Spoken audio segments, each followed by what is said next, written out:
অধিক ভয়ংকৰ হৈ পৰিছে বাংলাদেশৰ পৰিস্থিতি বৃহস্পতিবাৰ নিশাৰ পৰা বাংলাদেশ জ্বলিছে আৰু সেই পৰিস্থিতি এতিয়ালৈকে ঠাণ্ডা হোৱা নাই শান্ত হোৱা নাই বাংলাদেশ আৰু বাংলাদেশত হিন্দুসকলৰ ওপৰত বিশেষকৈ সংখ্যালঘু হিন্দুসকলৰ ওপৰত ভয়ংকৰ আক্ৰমণ সংঘটিত হৈছে এই আৰু বাংলাদেশৰ যি পৰিস্থিতি যি আক্ৰমণ তাত মৌলবাদীৰ হাত আছে বাংলাদেশত মৌলবাদীৰ বৰ্বৰতা চলিছে বাছি হিন্দু লোকসকলক আক্ৰমণ কৰা হৈছে আৰু কালিৰ দিনটোত আমি যেটো ঘটনা দেখুৱাইছিলো বাংলাদেশৰ ময়মনসিংহৰ যেটো ভালুকা বুলি যেটো অঞ্চল আছে তাত মিষ্টাৰ বস্তু বুলি অঞ্চলত প্ৰদীপ দাস নামৰ এজন হিন্দু লোকক একাংশ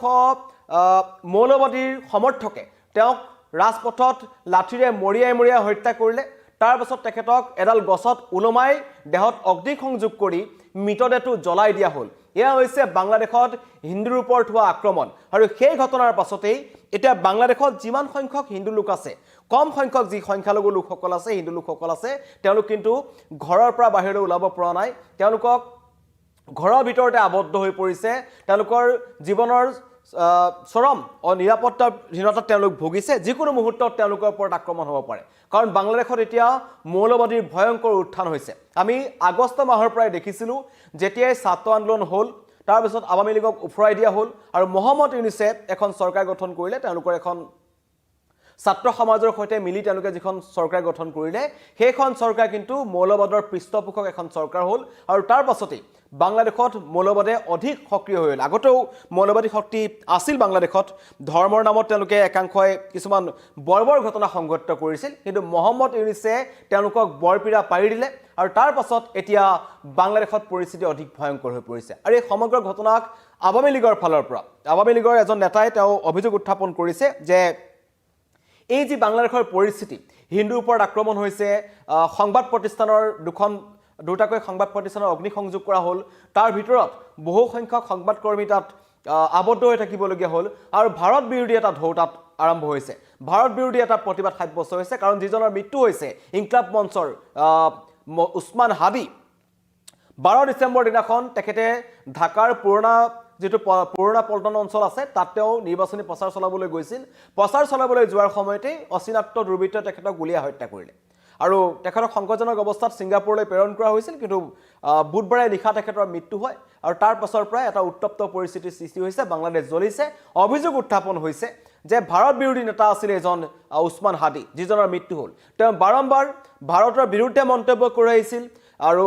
এই আমাৰ যিখন উত্তৰ পূৰ্বাঞ্চল আছে এই উত্তৰ পূৰ্বাঞ্চলখনক সামৰি তেখেতে অখণ্ড যেটো তেওঁলোকৰ বাংলাদেশ তেওঁলোকে দাবী কৰি আহিছিল যেটো মৌলবাদী শক্তিসমূহ দাবী কৰি আহিছে আৰু একেখন মেপে এখন বিতৰ্কিত মানচিত্ৰ বাংলাদেশৰ লগত উত্তৰ পূৰ্বাঞ্চলক সাঙৰি যিখন পাকিস্তানৰ সেনা প্ৰধান আৰু তুৰ্কীৰ হাতত তুলি দিছিল মহম্মদ ইউনুছে তাৰ সম্পূৰ্ণ সমৰ্থন কৰিছিল এজন উছমান হাদিয়ে আৰু তেওঁ এবাৰ যি 12 ফেব্ৰুৱাৰীত আগন্তুক যি ৰাষ্ট্ৰীয় নিৰ্বাচন হ'বলৈ গৈ আছে বাংলাদেশত সাধাৰণ নিৰ্বাচন সেই নিৰ্বাচনৰ সময়ছোৱাত ঢাকা সমষ্টিৰ পৰা তেখেতে প্ৰতিনিধিত্ব কৰাৰ কথা আছিল আৰু তেখেতৰ মৃত্যুৰ পাছতে অভিযোগ উত্থাপন হৈছে যে ভাৰতে তেখেতক হত্যা কৰিছে আৰু হত্যাকাৰী ভাৰতলৈ পলাই আহিছে সেইকাৰণে ভাৰতৰ দূতাবাসতো আক্ৰমণ হ'ল একাংশ মৌলবাদী শক্তিৰ যিবোৰ সমৰ্থক আছে তেওঁলোকে অগ্নিসংযোগ কৰিবলৈ চেষ্টা কৰিছে তাত যিবোৰ ভিসা আবেদন কেন্দ্ৰ আছে সেইবোৰ বন্ধ কৰি দিয়া হৈছে চৰম নিৰাপত্তাহীনতাত ভুগিছে কাৰণ বাংলাদেশৰ পৰিস্থিতি এতিয়া অধিক ভয়ংকৰ হৈ পৰিছে আৰু কালি উছমান হাদিৰ মৃতদেহ বিমানবন্দৰত উপস্থিত হোৱাৰ লগে লগে হাজাৰ হাজাৰ লোকে তাত ভিৰ কৰিছে তেওঁলোকৰ এটাই কথা যে ইয়াত ভাৰত জড়িত হৈ আছে ভাৰতে উছমান হাদিক হত্যা কৰিলে আৰু এতিয়া ভাৰতৰ বিৰুদ্ধে তেওঁলোকে প্ৰতিশোধ ল'ব এয়া হৈছে আৰু সংখ্যালঘু লোকসকলক তেওঁলোকে টাৰ্গেট কৰিছে হিন্দু লোকসকলক টাৰ্গেট কৰিছে এগৰাকী খ্ৰীষ্টান মহিলাক বৃহস্পতিবাৰে নিশা যেটো ঘটনা সংঘটিত হ'ল সেইটো দেখিলে সভ্য সমাজক লজ্জানত কৰা এটা ঘটনা যে এগৰাকী মহিলাই হিজাব পৰিধান কৰা নাছিল খ্ৰীষ্টান মহিলা আছিল তেওঁ ৰাজপথলৈ ওলাই আহিছিল তেওঁৰ ওপৰত প্ৰায় 20-25 জনীয়া এটা দুৰ্বৃত্তৰ দল তেওঁৰ ওপৰত জপিয়াই পৰে কাপোৰ কানি ফালি তেখেতক ৰাজপথতেই তাত দৌৰোৱা হয় এয়া ঘটনা সংঘটিত হৈছে বাংলাদেশত আৰু হিন্দু লোকসকলৰ এজন প্ৰদীপ দাস তেখেতৰ বিৰুদ্ধে অভিযোগ উত্থাপন হৈছিল যে তেওঁ মুছলমান লোকক অপমান কৰিছে হযৰত মুহাম্মদক অপমান কৰাৰ অভিযোগ উত্থাপন কৰিলে আৰু তেখেতক ইমানেই বেয়াকৈ প্ৰহাৰ কৰিলে ৰাজপথতে লাঠিৰে মৰিয়াই তেখেতক হত্যা কৰা হ'ল আৰু তাৰ পাছত তেখেতৰ মৃতদেহ এজোপা গছত উলমাই অগ্নিসংযোগ কৰি মৃতদেহটো পুৰি পেলোৱা হৈছে এয়া হৈছে বাংলাদেশত বৰ্বৰতা আৰু আৰক্ষী নিৰাপত্তা আৰক্ষীৰ কোনো ঠিক নাই আৰু মহম্মদ ইউনুছে যিবোৰ হিন্দু প্ৰধান অঞ্চল আছে য'ৰ পৰা এতিয়ালৈকে মানুহ ওলাই আহিবলৈ সাহ কৰা নাই হিন্দু লোকসকল কাৰণ বাংলাদেশৰ কিছুমান কম কম অঞ্চলত হিন্দু লোকসকল আছে সেই অঞ্চলসমূহত হিন্দু বসতি প্ৰধান অঞ্চলসমূহত কিন্তু এতিয়া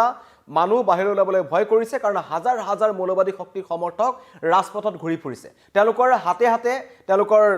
অস্ত্ৰ আছে বিভিন্ন ধৰণৰ তেওঁলোকে লাঠি লৈ ঘূৰি ফুৰিছে আৰু হিন্দু লোকক দেখিলেই তেওঁলোকে প্ৰহাৰ কৰিছে এয়া হৈছে বাংলাদেশত হিন্দু লোকসকলৰ দুৰ্দশা আৰু কালিয়েই এজন উছমান হাদিৰ মৃতদেহ বিমানবন্দৰত উপস্থিত হ'ল বিমানবন্দৰত উপস্থিত হোৱাৰ লগে লগে বাংলাদেশৰ তদাৰকী চৰকাৰে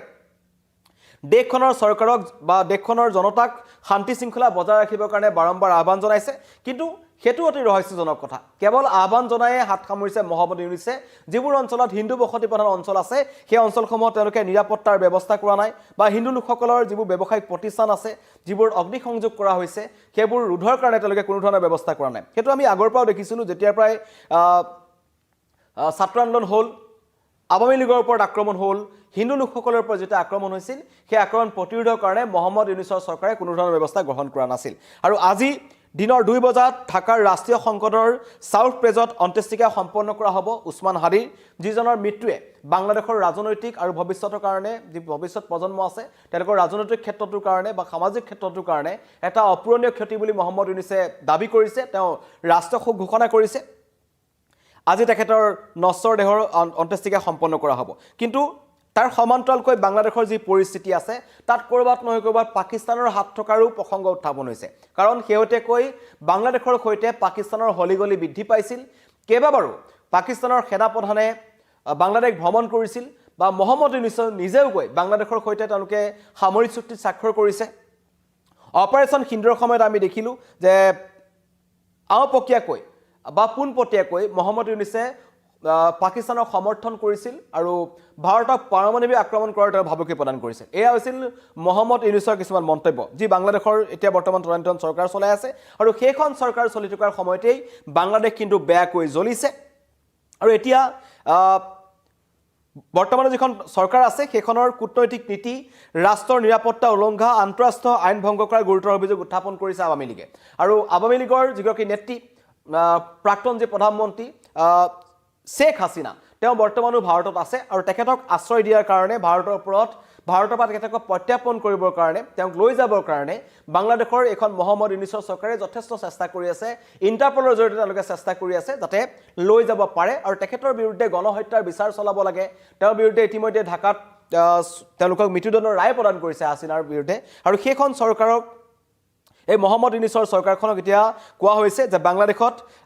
কূটনৈতিক নীতি উলংঘা হৈছে ৰাষ্ট্ৰীয় নিৰাপত্তা উলংঘা হৈছে আন্তঃৰাষ্ট্ৰীয় আইন ভংগ কৰাৰ অভিযোগ উত্থাপন কৰিছে আৱামী লীগে আৰু সংখ্যালঘু হিন্দু লোকক জ্বলাই হত্যা কৰাৰ কাৰ্যই মানৱতাৰ উলংঘন ধৰ্মীয় মূল্যবোধ আৰু সাম্প্ৰদায়িক বিষয়বস্ত বিয়পাৰ কথা প্ৰমাণ হৈছে বাংলাদেশত আৰু তাৰ আঁৰত আছে বাংলাদেশত আত্মপ্ৰকাশ কৰা সাম্প্ৰদায়িক শক্তি সন্ত্ৰাসবাদী সংগঠনসমূহ তেওঁলোকৰ এতিয়া মুকলি সমৰ্থন আছে মহম্মদ ইউনুছৰ ফালৰ পৰা যে যি কৰে কৰিব পাৰে সেইকাৰণে বৰ্তমান অস্থিৰতাৰ সৈতে যুঁজি আছে বাংলাদেশ আৰু বাংলাদেশৰ যিখন ঢাকা তাত কিন্তু অধিক ভয়ংকৰ সৃষ্টি হৈছে ইয়াৰ আঁৰত পাকিস্তানৰ হাত আছে বুলি মন্তব্য কৰিছে দেশখনৰ ৰাজনৈতিক আৰু নিৰাপত্তাৰ ক্ষেত্ৰত প্ৰভাৱ পৰিছে কাৰণ আওপকীয়াকৈ পাকিস্তানে কিন্তু কাৰণ আমি শেহতীয়াকৈ দেখিছিলোঁ যে মৌলবাদী শক্তিসমূহ যেতিয়া উত্থান হৈছে ISIৰ ফালৰ পৰা একাংশ লোক আহি বাংলাদেশৰ সামৰিক শক্তি বা মৌলবাদী শক্তিসমূহ তেওঁলোকে ট্ৰেইনিং দিছিল তেওঁলোকে প্ৰশিক্ষণ প্ৰদান কৰিছিল আৰু কেইবাটাও বাংলাদেশৰ যিবোৰ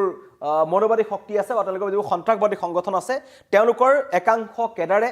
বাংলাদেশত আহি তেওঁলোকে প্ৰশিক্ষণ দিছিল প্ৰশিক্ষণ লৈছিল আৰু উত্তৰ পূৰ্বাঞ্চলখনক অশান্ত কৰাৰ কাৰণে তেওঁলোকে চেষ্টা কৰি আছে যাতে ভাৰতক অশান্ত কৰি থাকিব পাৰি কিন্তু বাংলাদেশৰ বৰ্তমানৰ পৰিস্থিতিত হিন্দু লোকসকলৰ যথেষ্ট